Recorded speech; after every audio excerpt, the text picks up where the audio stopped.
The signal from beyond.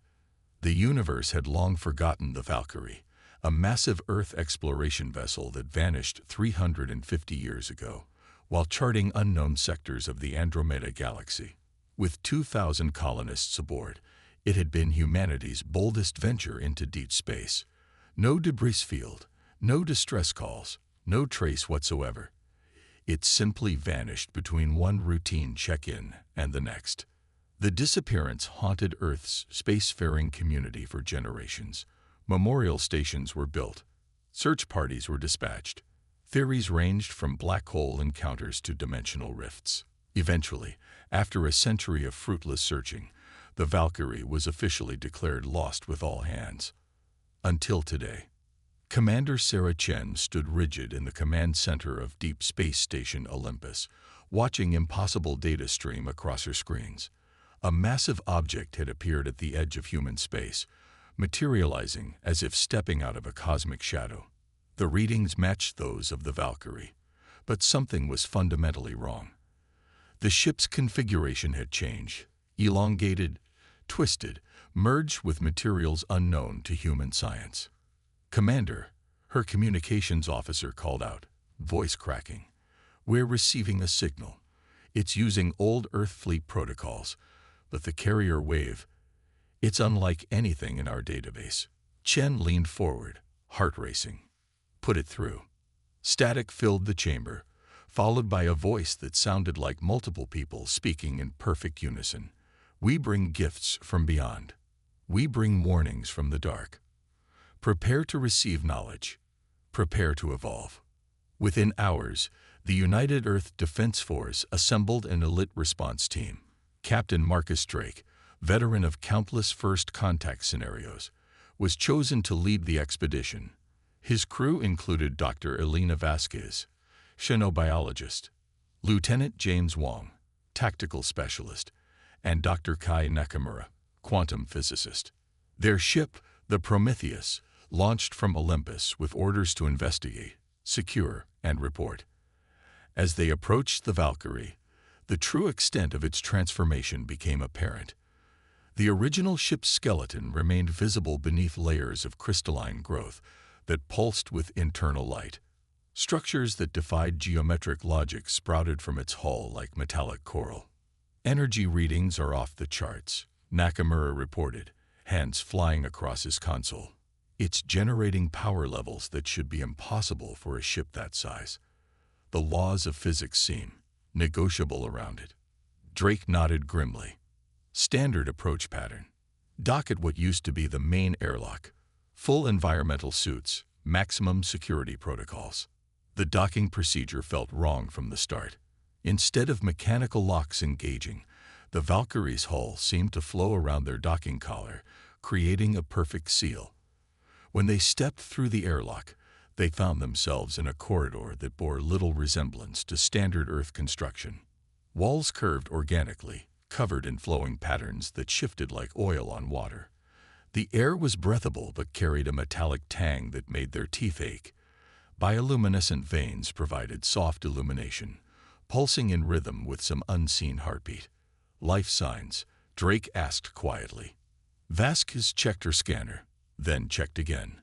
"Thousands, but the readings are confused, like multiple life forms overlapping in the same space." They proceeded cautiously, mapping their route through transformed corridors. Emergency bulkheads had been replaced by membranes that parted at their approach. Standard doors had become iris valves that dilated with organic fluidity. The bridge, when they reached it, stopped them cold. The command crew remained at their stations, perfectly preserved in translucent cocoons that seemed to breathe. Captain Harrison stood before the main viewport, his features visible through the crystalline shell. Eyes open, expression peaceful, as if he'd simply paused mid-command. "They're alive," Vasquez whispered, running her scanner over the nearest cocoon. "Vital signs are minimal but stable. It's like they're in perfect stasis." Wong approached the captain's position cautiously. "Sir, look at his hand." Harrison's right hand clutched an object that didn't belong, a sphere of swirling darkness contained within a lattice of light. As Wong leaned closer, the sphere pulsed, and suddenly the bridge erupted with activity. Consoles flared to life, displaying information in languages that hurt to look at. The preserved crew members twitched within their cocoons, and throughout the ship, a presence stirred, ancient, vast, and undeniably aware. Drake's earpiece crackled with static, then cleared, but the voice that emerged wasn't from his ship. It came from everywhere at once, resonating through the very structure of the Valkyrie. "Welcome, children of Earth. Your lost ones called to us across the void." We answered, "Now you must choose. Remain as you are, or embrace what you could become." The sphere in Harrison's hand began to glow brighter. Around them, the cocoons started to crack. Vasquez grabbed Drake's arm. "Captain, the atmospheric composition is changing. There are spores, nanites, something. It's trying to adapt us." Drake made a decision. Fall back to the shuttle. Now. But as they turned to retreat, they found their path blocked. 3 figures stood in the corridor, humanoid but wrong. Their skin rippled with the same patterns as the walls. Their eyes held galaxies. The one in the center spoke with a voice Drake recognized from old recordings, Commander Reynolds. The first officer of the Valkyrie smiled with too many teeth. "Don't run, Captain Drake. We've waited so long to share what we've learned." Behind them, more cocoons began to open. The Valkyrie itself seemed to pulse with anticipation. Drake and his team had found the lost ship. Now they had to survive what it had become. The price of knowledge. The transformed crew members moved with fluid grace, their bodies shifting between solid and liquid states as they approached. Drake's team formed a defensive circle, weapons raised but trembling. How could they fire on people who were technically still human? "Lower your weapons," Reynolds said, his voice layered with harmonics that shouldn't come from a human throat. "We're not your enemy. We're your future." Vasquez kept her scanner active. "Their DNA, it's human, but it's been rewritten. Added sequences I've never seen before." Reynolds tilted his head, the motion too smooth, too precise. "The architects found us dying in the void. Our systems had failed. We had days, maybe hours. They saved us by making us more." "The architects?" Drake asked, buying time while searching for escape routes. "The ones who came before. The ones who seeded this galaxy with intelligence. They're gone now, ascended beyond physical form, but they left their knowledge behind. Their technology. Their wisdom." The sphere in Harrison's frozen grip pulsed again, and suddenly the bridge transformed. Holographic displays materialized, showing star maps that spanned not just galaxies but dimensions. Equations floated in the air, describing physics that made Nakamura gasp. "This is impossible," the physicist breathed. "These formulas, they show how to fold space-time like origami, to treat reality as malleable." Reynolds smiled. "Now you begin to understand. The architects mastered the fundamental forces of the universe.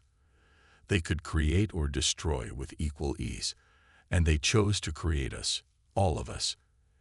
Every sentient species is their child." Wong kept his rifle steady. "If they were so benevolent, why transform you against your will?" "Against our will." Reynolds laughed, the sound echoing strangely. "We begged for this. When you're dying in the dark, when your children are gasping their last breaths, you'll accept any salvation offered." The bridge view screen activated, showing recordings from the Valkyrie's final days as a human ship. Drake watched in horror as systems failed, as crew members struggled to maintain life support, as hope dwindled to desperation. Then came the contact, a presence that filled their sensors, their minds, their souls. The architect's probe, drawn by their distress calls across impossible distances. It offered a choice: die as humans or live as something more. The vote had been unanimous. But why return now? Drake demanded. Why not come back immediately? Reynolds gestured to the star maps. Time flows differently in the spaces between. What felt like months to us was centuries to you. We've been learning, growing, preparing. Preparing for what? For what's coming? Reynolds' expression darkened. The architects didn't ascend by choice. They fled. Something drove them from physical existence, something that's now turning its attention to this galaxy. The displays shifted, showing a darkness spreading across star systems. Not empty space, but something that devoured light itself. Entire civilizations vanished into the void, their screams echoing across subspace. The Devourers, Reynolds whispered. They consumed consciousness itself. The architects fought them for eons before retreating to higher dimensions. They left their technology behind as weapons for younger races. Drake felt cold despite his suit's environmental controls. And you want us to fight this thing? We want you to evolve. Human consciousness is remarkably adaptable. With the architect's gifts, we could become something that can stand against the Devourers. The cocoons around the bridge were fully open now. The transformed crew stood silently, waiting. Captain Harrison stepped forward, the sphere floating beside him. "Sarah," he said, using Drake's first name, though they'd never met. "I've seen what we can become. It's beautiful. We keep our humanity, but gain so much more." Drake's mind raced. The gift they offered came with an obvious price, the loss of pure humanity. But the threat they described was real. The sensor data didn't lie. "My team needs time to consider," Drake said carefully. Reynolds nodded. "Of course. But understand, the Devourers are already moving toward human space. You have perhaps a decade before they arrive." As if on cue, the ship shuddered. Warning klaxons blared. The view screen showed a distortion at the edge of the system, reality itself wavering like heat haze. "A scout," Reynolds said grimly. "They found us." Drake watched in horror as the distortion solidified into something that hurt to look at. Angles that couldn't exist, darkness that moved with purpose. It turned toward the Valkyrie with predatory intent. "Choose quickly," Harrison urged. "Fight as humans and die, or evolve and stand a chance." The Devourer scout accelerated toward them. Drake had seconds to decide the fate of his team, and potentially all of humanity. "Vasquez," he barked. "Can we get samples of their transformation process?" She nodded quickly. "The spores, the nanites. I can collect them." "Do it. Wong, prepare for emergency departure. Nakamura, download everything you can from their systems." Reynolds stepped forward. "You're making a mistake. You can't fight them with conventional weapons." "Maybe not," Drake agreed. "But humanity deserves to make this choice for itself, not have it forced upon us." The Devourer scout was closing fast.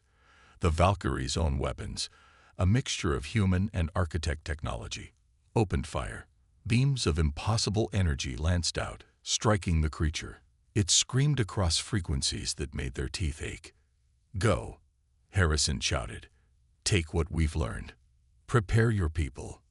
Drake's team ran for their shuttle, carrying samples and data that would change human history. Behind them, the Valkyrie engaged the Devourer in a battle that defied physics. They barely made it to the Prometheus before the final exchange. The Valkyrie unleashed something that made space itself ripple. The Devourer scout imploded, collapsing into a singularity that vanished with a thunderclap of displaced reality. But the victory came at a cost. The Valkyrie began to fade, its structure becoming translucent. "Phase shift," Nakamura reported. "They're moving to a different dimensional frequency." Drake watched as the lost ship disappeared once more, but this time with purpose. Reynolds' voice echoed through their communications one last time. "We'll fight them in the spaces between.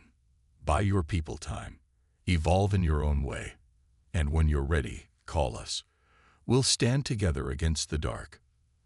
The Prometheus raced back to Earth space, carrying knowledge that would shake human civilization to its core. The samples they'd collected offered a chance at controlled evolution. The data revealed technologies beyond imagination. But the warning was clear: the Devourers were coming. Humanity faced its greatest challenge: remain purely human and face extinction, or embrace transformation and survive. The debate would rage across every world, every station, every ship. In the end, humanity chose what it always had: diversity. Some accepted the transformation, becoming hybrid beings capable of fighting in dimensions beyond normal space. Others remained human but armed themselves with architect technology adapted to human use. When the Devourers came in force 10 years later, they found not the easy prey they expected, but a species that had prepared in its own unique way. Transformed humans fought alongside traditional humans, each bringing their own strengths to the battle. And in the spaces between realities, the Valkyrie and her crew continued their eternal vigil, ready to return when needed. The war for the galaxy had begun, but humanity, in all its forms, would not go quietly into the dark. The universe had forgotten the Valkyrie once. It would not forget humanity's stand against the void.